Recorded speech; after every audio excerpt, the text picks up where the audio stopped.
Lagi dan lagi Manchester United kalah di Old Trafford dengan skor 0-2 menghadapi Manchester City. Apa yang terjadi sesungguhnya dengan The Red Devils, Pin?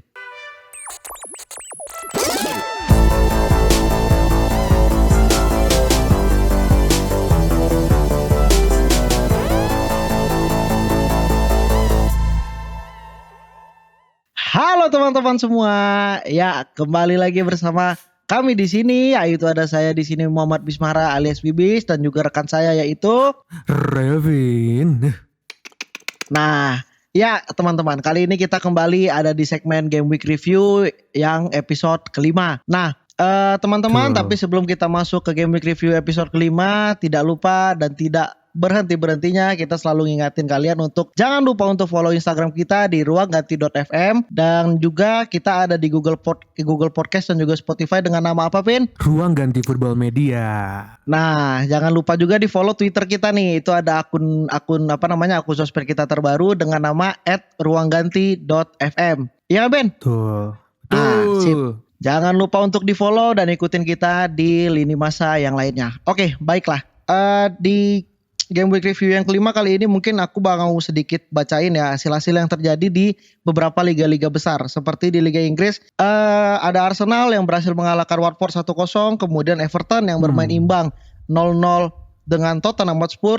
Dan juga Leeds United yang bermain imbang 1-1 menghadapi Leicester City. Kemudian ada dari Liga Spanyol yaitu Barca yang ke comeback 3-3 menghadapi ini udahlah gak usah dibahas lah, Pin. Celta Vigo dan juga Real Madrid yang kembali masih melanjutkan tren positifnya dengan menang 2-1 menghadapi Rayo Vallecano. Nah, tapi sebelum masuk ke situ, kita mau ngebahas sedikit nih. Kekalahan pertama The Reds Liverpool di musim ini. 3-2 menghadapi West Ham di kandang West Ham United. Bagaimana, Revin? Apa yang terjadi dengan Liverpool nih di laga ini? Ini sebenarnya gejala Liverpool bakal kalah ini udah kelihatan sebelumnya di beberapa laga lawan Brighton, lawan Atletico. Mereka ini PR-nya adalah transisi bertahannya itu sering ada ruang yang dimanfaatin lawan. Ketika lawannya jago serangan balik. Kan Liverpool ini tim yang geras agrusu kan. Kalau maju satu RT maju gitu kan. Nah, ketika diserang balik. Benar. Nah, kadang-kadang space mereka kelimpungan dan pertahanan terakhir tuh sering ada space. Dan juga kemarin itu aku salutnya sama West Ham, set piece mereka rapi sekali kan, golnya 2 dari corner kan. Itu sih emang iya benar. West Hamnya pun sangat klinikal. Sangat klinikal ya di laga kemarin ya. Tapi kalau menurut aku sih, Pin, emang kayak gimana ya? Kayak Liverpool ini kemarin emang mungkin bisa aku bilang sepanjang musim ini laga terburuk Liverpool lah di musim ini, dikarenakan yang bikin aku cukup salut itu lini belakangnya West Ham itu bisa ngeredam trionya Liverpool kemarin. Itu yang bikin trio Liverpool juga nggak bisa manfaatin celah-celah yang ada di West Ham. Terus beneran kau bilang Liverpool itu kalah menghadapi tim yang punya counter attack yang cukup oke gitu ya. Nah, berarti menurut kau emang di match ini Liverpool emang pantas untuk kalah ya? Pantas. West Ham bermain cerdas itu. Iya. Oke deh. Semoga Liverpool next bisa kembali ke performa terbaiknya ya. Nah, tapi bukan itu yang mau kita bahas, teman-teman. Ini sih, maksudnya itu kekalahan Liverpool gimana? Ini sih, bis. Maksudnya membuat Premier League jadi semakin seru lagi sih, karena semua tim sekarang udah kalah kan. Iya benar. Jadi lebih lebih gap antar tim di klasemen itu udah makin deket. Benar jauh lebih hidup. Oke lah, Pin. Sekarang kita masuk ke laga selanjutnya yang akan kita bahas secara rinci nih, Pin. Iya, Arsenal udah peringkat 5 loh, Pin. Itu kayak sesuatu apa ya? Wah, gila lah pokoknya. Nah, ini yang mau kita bahas respect. Ini tim yang benar. Yang mau kita bahas musim ini enggak tuh.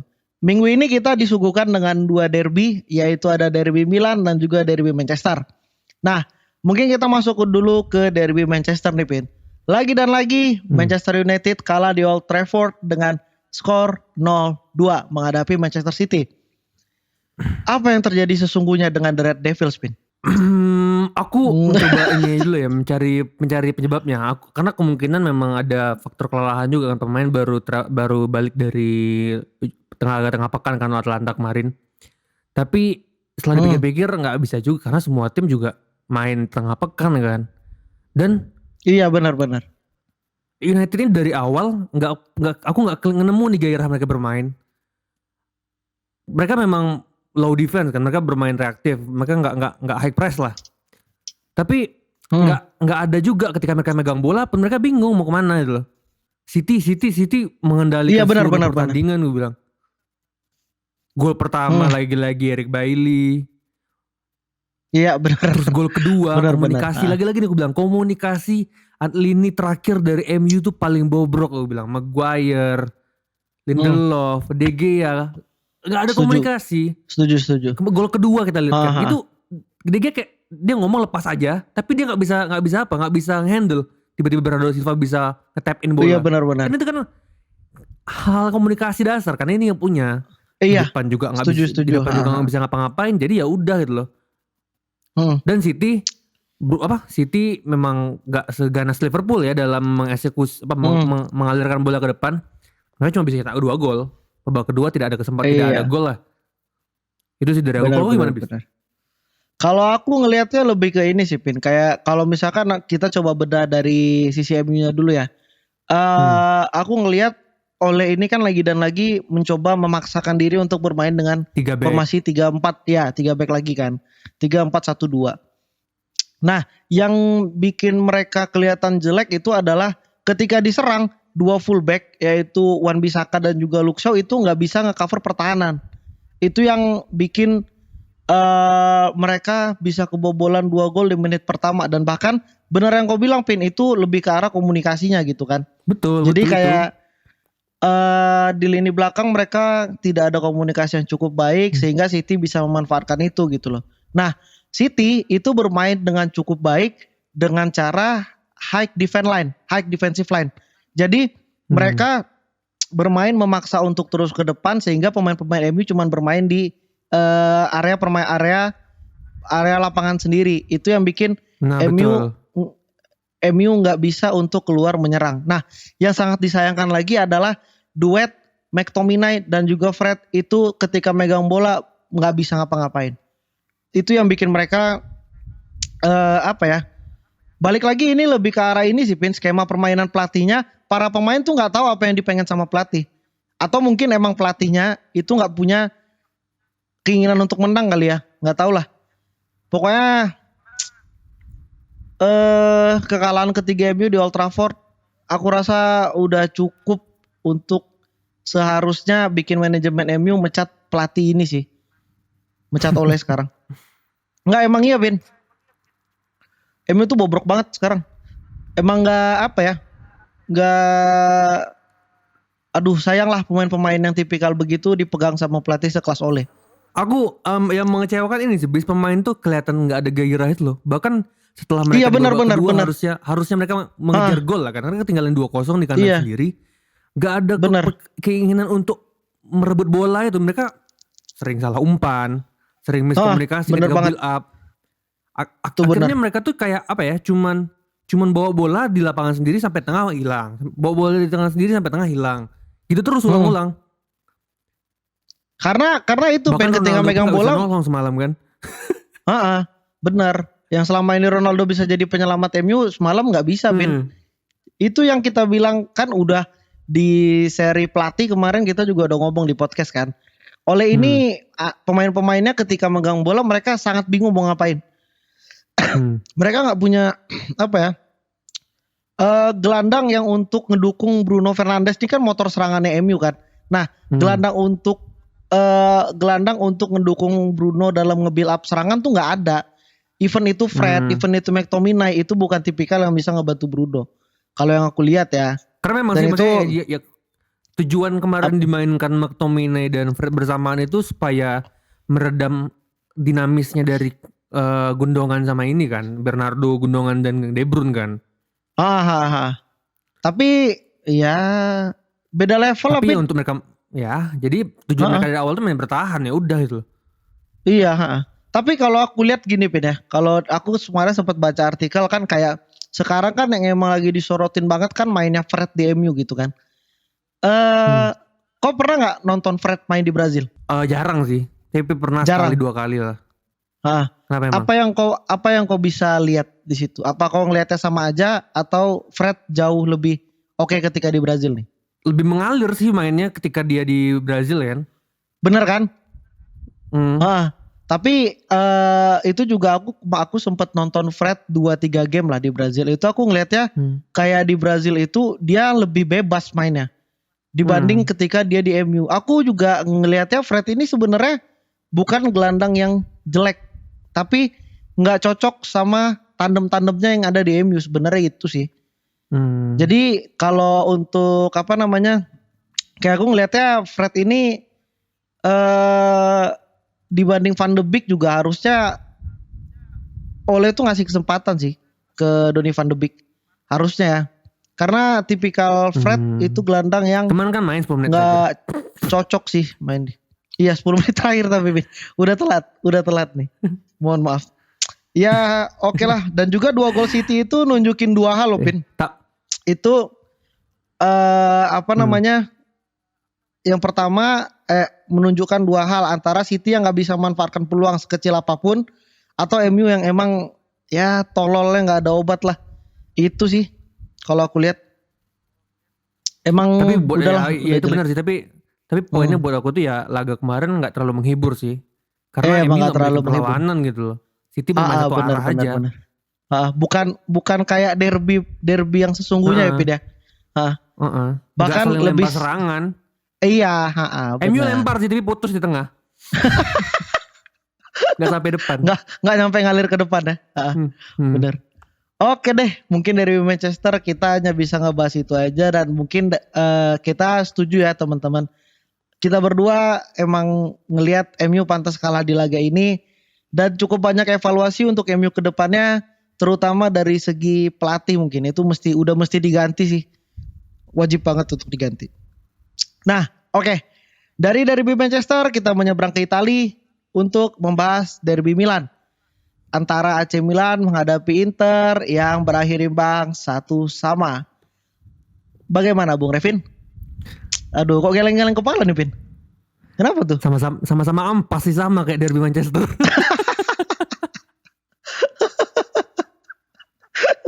Kenapa tuh?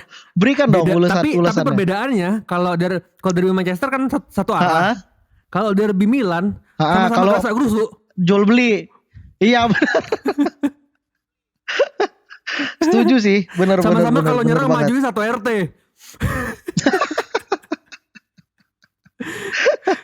Setuju.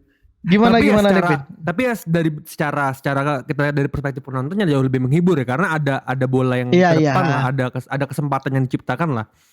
Tapi untuk laga kemarin aku bilang pantas imbang sih, karena emang pantas untuk imbang ya. Terlepas dari Inter yang dapat 2 kali penalti ya, entah itu benar atau tidak. Nah, bentar. Nih kita bahas penalti. Menurut kau penalti pertama dan penalti kedua itu emang pantas untuk dikasih penalti nggak tuh? Penalti kedua pantas, penalti pertama iya enggak kan? Karena kondisinya dia megang bola kan Casey, kecuali dia nggak megang. Iya benar. Masalahnya Casey-nya megang bola gitu kan. Lanjut. Itu sih, dan poinnya kemarin itu laganya sebenarnya apa ya? Kedua tim justru yang aku bilang pantas, yang paling mendekati menang sebenarnya Inter ya, karena di babak kedua mereka menguasai sekali. Milan nggak diberi ruang untuk bernafas, putus di tengah terus. Ibrahimovic nggak dapat space untuk memberi teman-temannya di sayap buat nyerang. Ya udah akhirnya Inter megang terus sepanjang babak kedua. Aku bilang tuh kalau buat fans Milan suat jantung lah, karena Inter nyerang dari mana aja.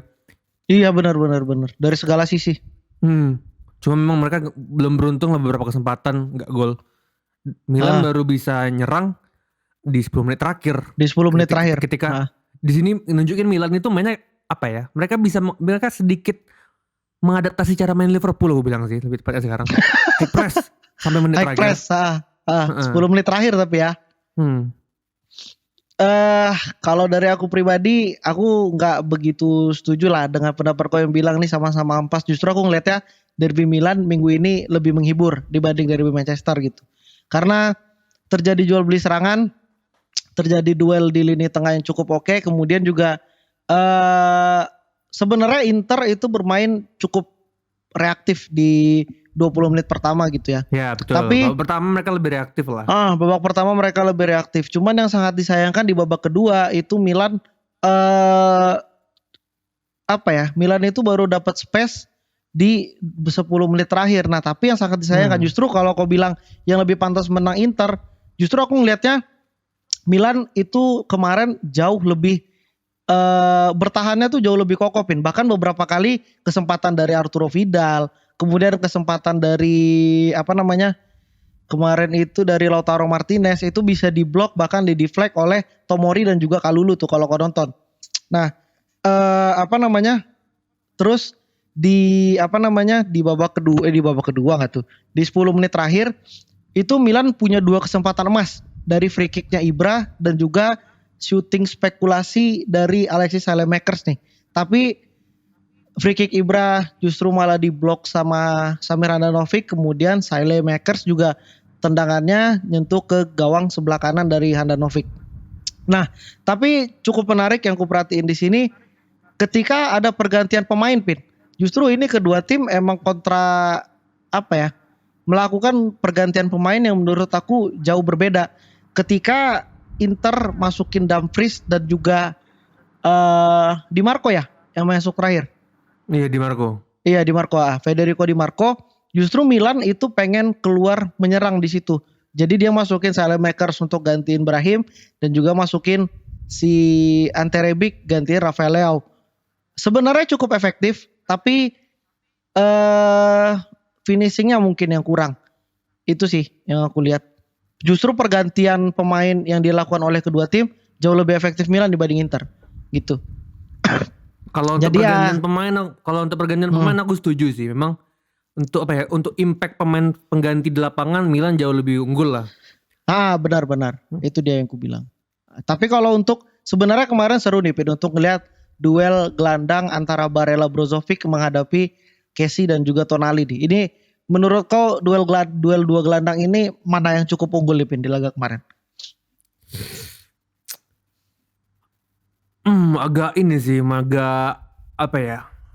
Agak sulit menentukannya karena kedua gelandang sama-sama bermain bagus kemarin.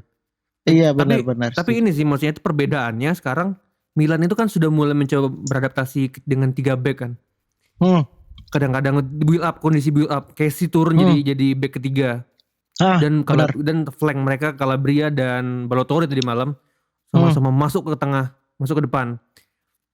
Jadi di sisa yang di tengah itu yang duel itu ya Milan kemarin Krunic, Sandro Tonali.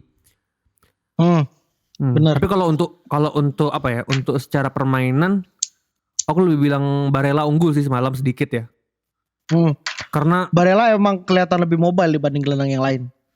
Karena kan keunggulan Barella ini adalah dia tuh pemain yang paling dinamis untuk serangan yang tiba-tiba gitu, serangan cepat. Benar banget. Dia.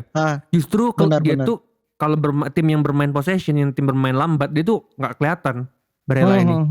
Tapi kalau untuk tim yang kayak Inter yang bermain serangan cepat lah, dinamis, umpan vertikal ke depan, itu dia pasti keunggulannya itu. Iya, beda sama Sandro Tonali kan. Sandro Tonali kan bukan pemain yang dinamis kan, dia lebih pemain yang bermain dengan bola pelan lah. Dia tipikal gelandang box to box lah jatuhnya, Sandro Tonali.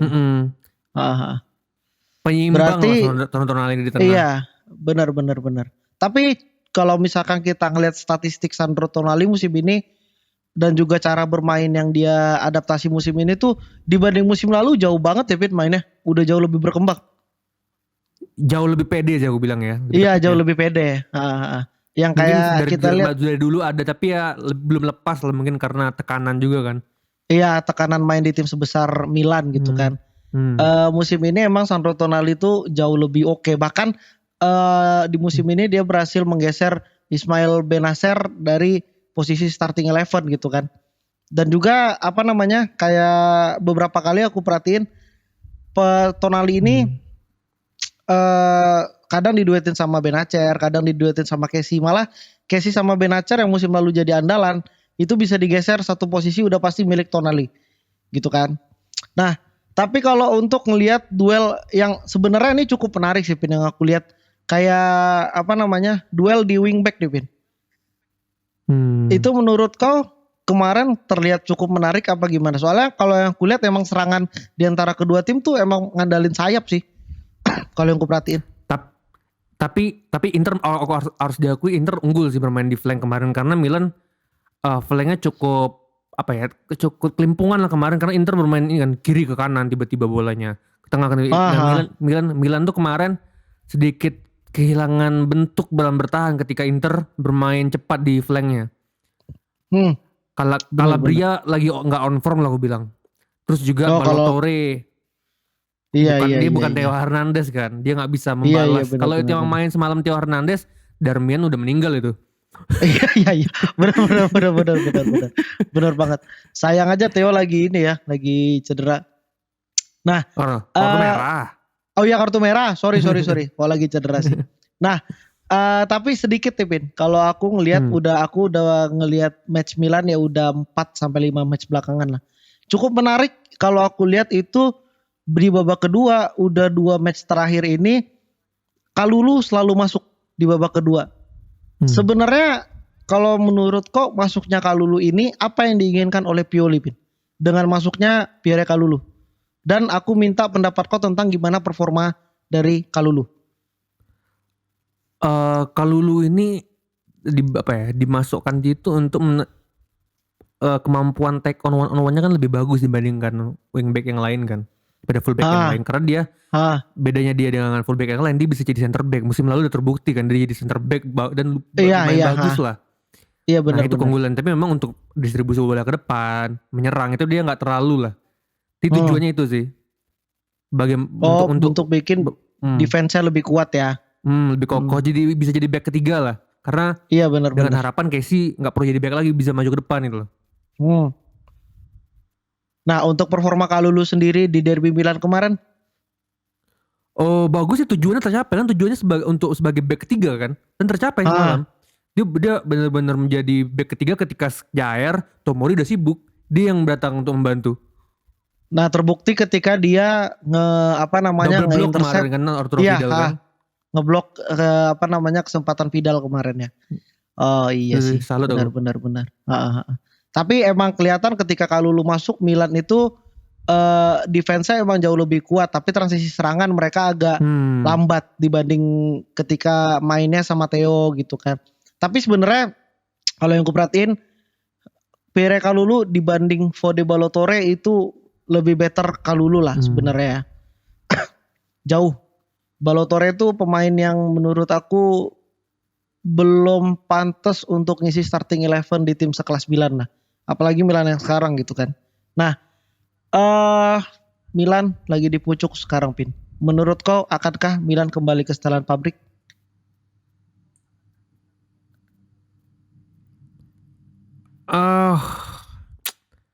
Hard to tell sih maksudnya, tapi kalau buat aku asal nggak cedera aja ya. Karena sekarang perbedaannya dengan musim lalu Milan lebih variatif bermainnya. Nggak pakem lah dengan satu cara bermain. Jadi tergantung apakah pemainnya cedera apa enggak. Mirip-mirip Liverpool lah aku bilang. Kalau ada yang cedera udah kelar. Benar. Oke. Nah, oke deh Pin, mungkin kalau cuman 2 derby itu aja sih yang terjadi cukup seru di game week minggu ini. Nah, oke, mungkin untuk game week review episode 5 hanya itu saja yang bisa kita sampaikan. See you on the next video dan jangan lupa untuk ikutin kita di seluruh lini masa sosial media. Ciao. Oke. Ciao.